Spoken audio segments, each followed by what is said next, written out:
কোনো কিছু আপনার অর্জন করতে গেলে ওইটাতে আপনার প্রথমে মনোবল দরকার, আত্মবিশ্বাস দরকার। যদি কোনো কিছুতে যান, দেখা যাচ্ছে সামান্য কারণে যদি আপনার ওইটাতে লস হয়, আপনি যদি ছেড়ে চলে যান, আপনি তো হেরে গেলেন, এখানে তো আপনি সাকসেস পাবেন না। আপনি যেটাতে মনোযোগ দিবেন, আপনি যে কাজটা করতে চান ওটাতে মনোযোগ দিলে আপনার ওখানে লাভ হোক লস হোক, আপনি যদি মন দিয়ে করেন এটাতে আবার রিকভারি করতে পারবেন। আর আপনি চলে গেলেন মানে ওই জায়গা থেকে আপনি হেরে গেলেন, আপনি নতুন আরেকটা কিছু করবেন, আপনি ফ্যামিলি থেকে উৎসাহ পাবেন না। চাকরির পাশাপাশি চিন্তা করতাম যে অন্য কিছু করা যায় কিনা, কারণ ওইটা তো আপনার প্রতিদিন একই রুটিন একই কাজ, ওইটা তো ভালো লাগে না আসলে। এই জন্য আর কি চাকরিটা ছেড়ে দেওয়া। এটা তো অনেকেই ভালোভাবে নেয় না, কারণ সবার গ্রামের হিসাবে তো সবার মাথায় একটা কনসেপ্ট কাজ করে যে আপনার পড়াশোনার পরে চাকরি করবে, আপনি উদ্যোক্তা হবেন বা আপনি কৃষির সাথে আসবেন, এটা তো কেউ একসেপ্ট করবে না। সবাই নেতিবাচক হিসাবেই নিচ্ছে আর কি, যে ওইখানেই ভালো ছিল, চাকরি বাদ দিয়ে তুমি কেন এখানে আসলা, মানুষ আরো গ্রাম থেকে শহরে যায় চাকরির জন্য, তুমি কেন ফিরে এসে আবার সেই মাঠে ঘাটে কাজ করবে, এটা তো আসলে কেউ সহজেই মেনে নিত না। তো আমি 1.5 লাখ টাকা নিয়ে শুরু করছিলাম সর্বপ্রথম, কারণ এই টাকা নিয়ে অন্য কোনো বিজনেস করবেন এটা আসলে সম্ভব হয় না। এই 1.5 লাখ টাকা খুব ভালো একটা বিজনেস পাওয়া যায় না যেখান থেকে আপনি ভালো আর্ন করবেন।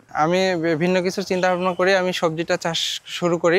সবজির ফলনটা দেখে, আমার পদ্ধতিটা দেখে সবাই প্রথমে নেতিবাচক মন্তব্য করতো, কিন্তু যখন এটা ফলন আসলো, দেখতে সুন্দর লাগছিল, প্রচুর ফলন হচ্ছিল, তখন আবার সবাই এটাকে সাধুবাদ জানাচ্ছিল।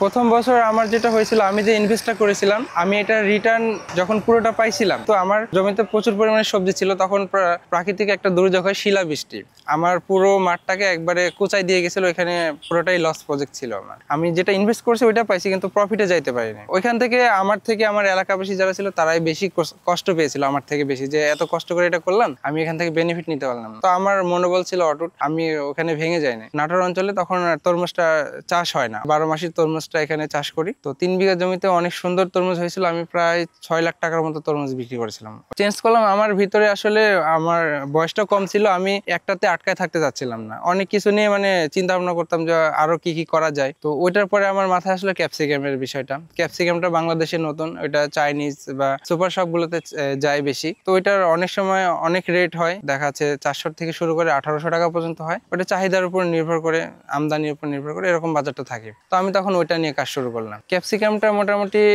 প্রোডাকশন পেয়েছিলাম হিউজ পরিমাণে, কিন্তু সমস্যা হলো ওইটা চাষটা অনেক বেশি হয়ে গেছিল ওই সময়। তখন হচ্ছে আমি বাজারে যখন আমি বিক্রি করলাম, আমার 20 থেকে 30 টাকা কেজি অনলি, আমি তাও বাজারে দিতাম। তো দেওয়ার পরে কি হলো, আবার প্রাকৃতিক একটা দুর্যোগ হলো, করোনার সময় ছিল, করোনার হচ্ছে বর্ডারটা বন্ধ ছিল, ইন্ডিয়া থেকে ক্যাপসিকাম আসা বন্ধ হয়ে যায়, তখন ওই ক্যাপসিকামটাই 400 টাকা কেজি লেগে যায়। আমি লাস্টের দিকে যখন আমার ফসলটা শেষ, আমি অল্প কিছু দিনে ওখান থেকে প্রায় 6 লাখ টাকার মতো আবার বেনিফিটটা পেয়ে যাই। আমি যে ভুলটা করছি এটা যেন কৃষকরা না করে, আমি তখন থেকে পরামর্শমূলক ভিডিও আপলোড করতাম, যেন আমি যে বাধাগুলো সম্মুখীন হচ্ছে এটা অন্য কেউ না হয়। তো ওখানে অনেকে বীজ চাইতো, চারা চাইতো, তো আমি তাদেরকে বিভিন্নভাবে সাহায্য করতাম, আমি যতটুকু পারতাম সাহায্য করতাম। কৃষি অফিসের সাথে আমার একটা যোগাযোগ ছিল, তারা আসতো, তারা বিভিন্নভাবে পরামর্শ দিত, আমি যদি কোনো কিছুতে ঠেকতাম তাদের কাছে জানতে চাইতাম। তো এই ধরনের সহযোগিতা আমি কৃষি অফিস থেকে পাইতাম। এটা তো এই শেডটার বিষয়ে আমি বলতে চাই, আমাদের এখানে রাজশাহী প্রকল্প পরিচালক আসছিলেন, তারপরে আমরা যে ক্যাপসিকাম নিয়ে কাজ করতাম এবং আনকমন সবজি নিয়ে কাজ করতাম, এটা কৃষি বিভাগের কাছে এটা ভালো লাগতো। তো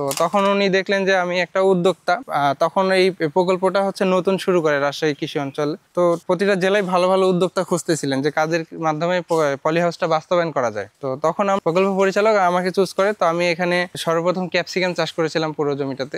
আমাদের এলাকায় কৃষকদেরকে চারাটা সরবরাহ করার জন্য আমি এখানে চারাটা উৎপাদন শুরু করি এবং আমাদের এখান থেকে বাংলাদেশের বিভিন্ন জেলার কৃষকদেরকে চারা সরবরাহ করি। হাইব্রিড যে জাতগুলো রয়েছে, যেগুলো উচ্চ ফলনশীল জাত, সেই জাতগুলো নিয়ে কাজ করি। এখানে আমাদের লোকাল যে বীজগুলো ছিল, এগুলো অনেক কৃষকরাই লোকাল বীজগুলোতে চাষ করে, যেখানে ফলন অনেকটা কম। তো আমি চিন্তা করলাম যে আমার যে কৃষকগুলো রয়েছে তারা যেন ভালো সবজি উৎপাদন করতে পারে, ভালো জাতটা পায়, ভালো চারাটা যেন পায়, সেই জন্য আমি এখানে চারা উৎপাদন শুরু করি। আমি যে কাজগুলো করতাম এখানে আমার আরো উৎসাহ পাওয়ার কারণ আমার হচ্ছে যে কৃষি মন্ত্রণালয়ের যে সচিবরা ছিলেন তারা এখানে সরাসরি আসছিলেন আমার এখানে। তো তারা আমার এই ক্যাপসিকাম, রকমেলন এগুলো সবকিছু দেখছিলেন, দেখে তারা অনেক খুশি হয়েছিলেন এবং তারা আশা করেছিলেন যে আমি এটাকে আরো অগ্রসর করতে পারবো। তারা বলেছিলেন যে আমি অনেক এগিয়ে যেতে পারবো। তো ওইটার পরে থেকে আমার মনোবলটা আরো আর কি বেড়ে গেছিল, বা এটা ভালো লাগার বিষয় বলতে পারি।